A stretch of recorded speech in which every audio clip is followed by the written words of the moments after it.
St. Louis, Missouri, to Chicago, to Hong Kong, right there, to Ho Chi Minh City, Vietnam. Here we go. Whee!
So at St. Louis International, Lambert International Airport, heading for Vietnam, and this is the first leg. It's 7 a.m. or something like that. But you can look around.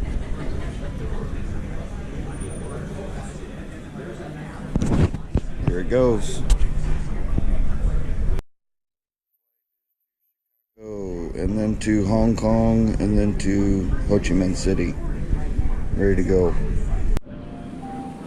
So I'm at the airport bright and early, getting ready to head out to Chicago, and then I will be on to Hong Kong, and then I will be on to Ho Chi Minh City. So this is going to be about a 34-hour trip from house to house. But anyway, I'll walk you through what it's like to travel on this trip.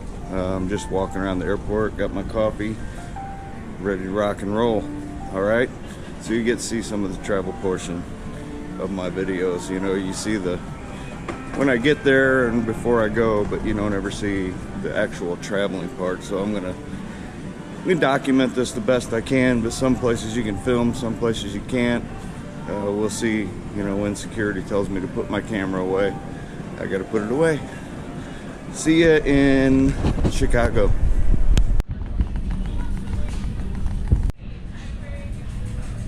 As you can see, snow in St. Louis, and I'm going to where it's 97 degrees. Anyway, they rescheduled my flight from Chicago to Ho Chi Minh City, so I only have like an hour in Hong Kong, so I hope I have enough time to catch that last flight. I don't know where in the airport I've got to be, but anyway, yeah, this is kind of things that you expect, but anyway, yeah, that's rescheduled, so we'll see how that goes.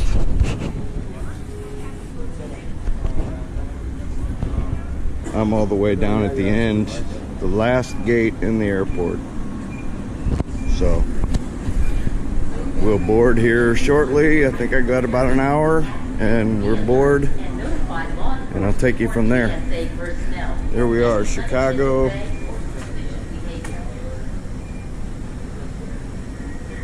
"4663 is gone." There it is, 4663. Chicago O'Hare on time. All right. Snow, goodbye snow. I'll see you once again in Chicago. And then it's off to the warm weather of Southeast Asia. Looking forward to that. Yeah, flying on United, one of these little planes, out to Chicago, and then get on the big boy. Shut up and sit down.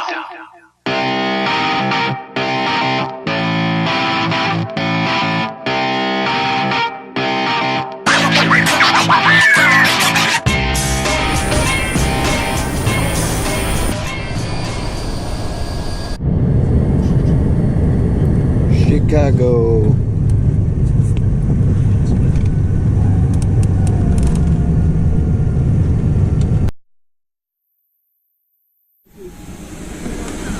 Thank you. Thank you.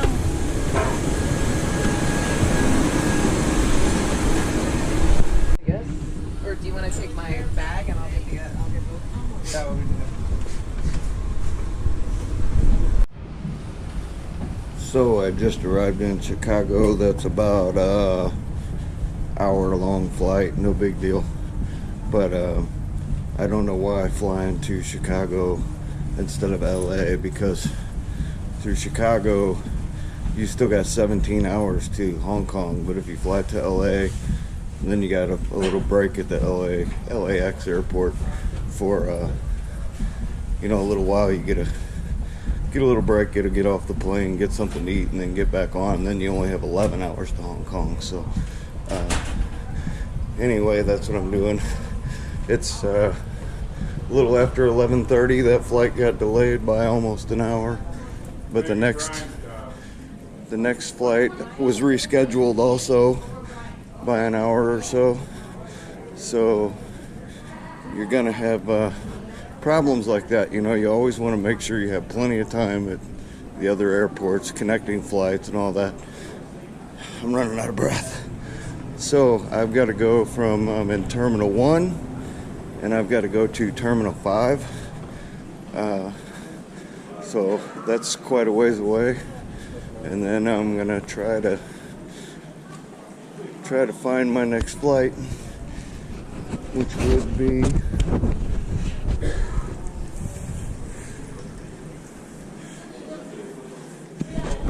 nope, these are all domestic flights, so yeah, I've got to find Terminal 5. So, see you in a bit. Terminal 5. Keep going straight ahead. If I didn't say, this is Chicago O'Hare International Airport, which Lambert is an international airport, so I don't know why you can't fly just from St. Louis to Hong Kong, but I don't know, for whatever reason you got to fly north to Chicago and then west again to Hong Kong. So I don't know, that doesn't make sense. But anyway, I'm heading towards Terminal 5. So I've been walking for a good 10 minutes, and now there's finally a turn to Terminal 5. So we'll try going this way. So I'm on the tram to go to Terminal 5. You have to leave the airport, so I've got to go back through security again, which sucks. But this is what we're going with. Terminal 5.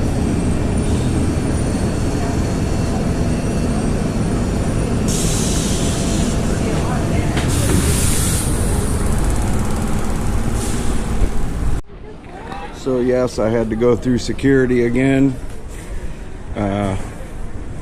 That wasn't any fun since I had to go through security in St. Louis. I should have been just good to go, but I had to go outside of the airport to switch to a different terminal. So I'm here. Let's find my gate.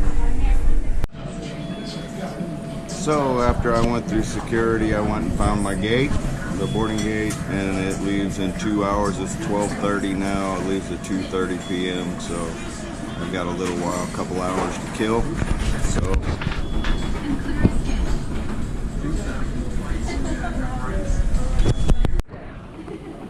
okay, getting ready to, I got about 45 minutes before I board, going to Hong Kong. And it's funny because I always, like, when I leave the United States, like I go to Chicago, I go to LA, I go wherever, and everybody's, you know, like white Caucasian.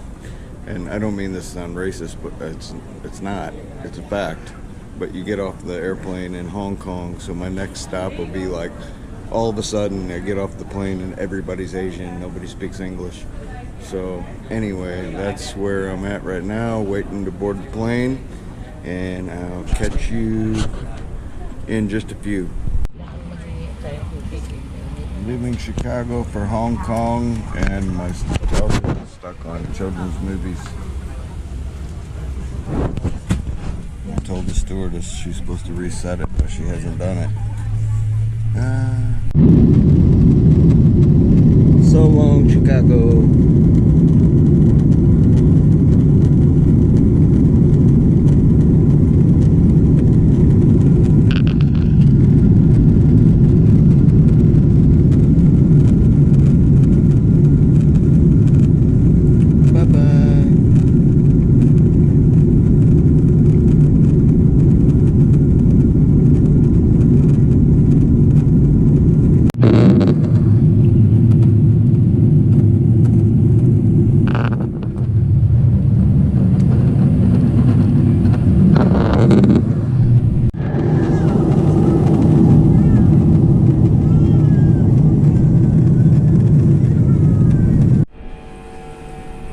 Hong Kong. Just made it through security. Little ways to go. Gate 34 off to Ho Chi Minh City. That was a 15-hour, 28-minute flight, I think. A little too long for me. But anyway, almost to Ho Chi Minh City. Just a couple hours. Let's go. Good evening. This is EVA Airways BR810, Hong Kong Airlines HX1810 reboarding announcement. We invite business class 34. passengers, Infinity Mileage Lanes Diamond and Gold Card Here members. we are.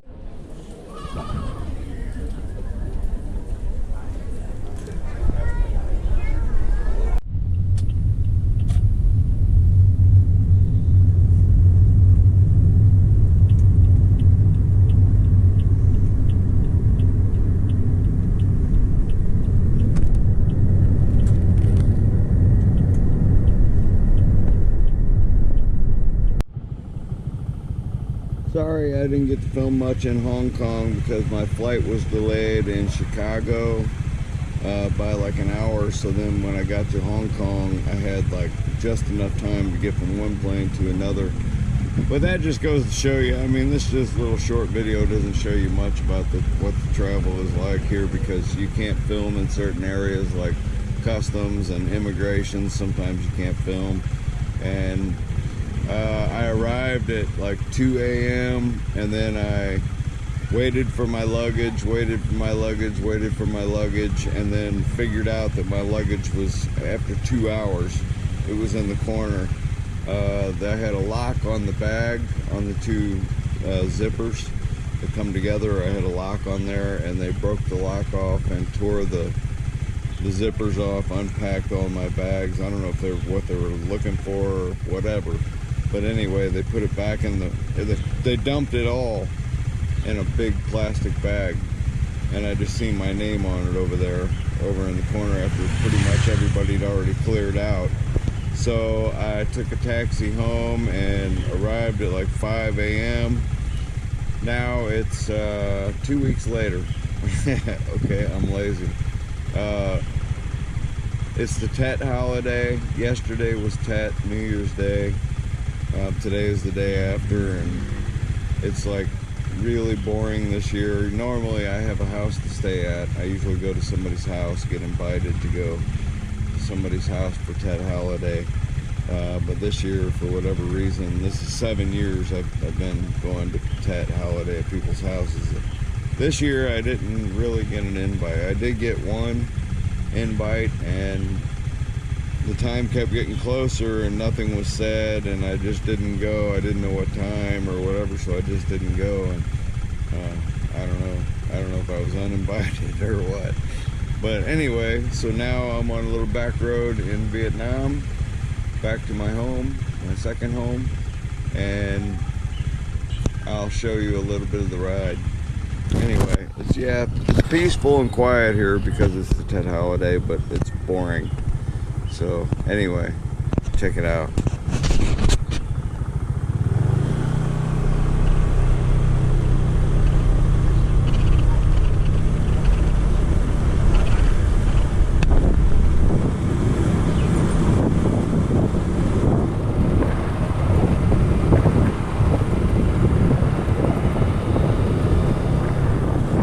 Mausoleums, grave sites.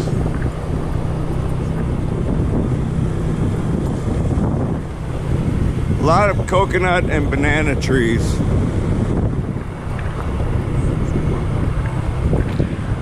These high ones are all high coconuts. That's a rubber tree field. There's rubber trees all through here. That's one of the main economic sources of Trang Bang Town.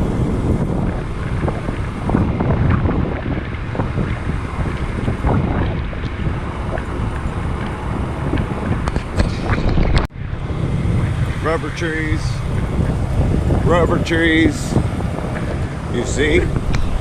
More rubber trees. You see the little coconut, they're like half shell coconuts that collect the rubber. when it comes out of the trees. But this whole area is just known for rubber trees. Anyway, that has nothing to do with traveling to Vietnam from the United States, but oh well, this is a crazy video. Oh, and this over here, it's a greenhouse. I forget the name of the flower that they're growing in there. You can see them. But anyway, beautiful country. They bury their dead above ground here. Just thought I'd show you that. That's yeah, they bury their dead above ground in these concrete sealed tombs. And they're usually, a lot of the time, they're on the property of the home of the family. So what the hell is this? Is this a house? I've been wondering this for so long. I watched them build it, and it's got the Tet flowers on the front porch and the Vietnam flags, and then it's got loudspeakers on the ceiling, on the roof even. But I think it's a house, but the thing's built like an armory. What the hell? Beautiful pad. Yeah, that's what I'm looking at right there. The architecture here is pretty cool. So check out some of the architecture.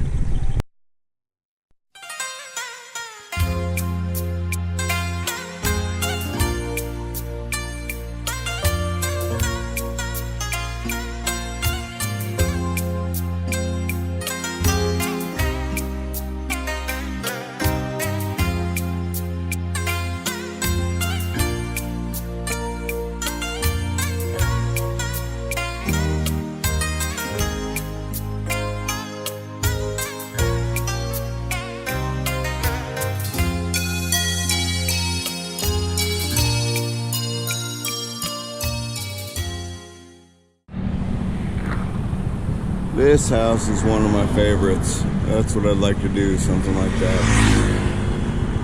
Wishful thinking, hopeful dreaming, I don't know. It's looking like it's coming true. We'll see.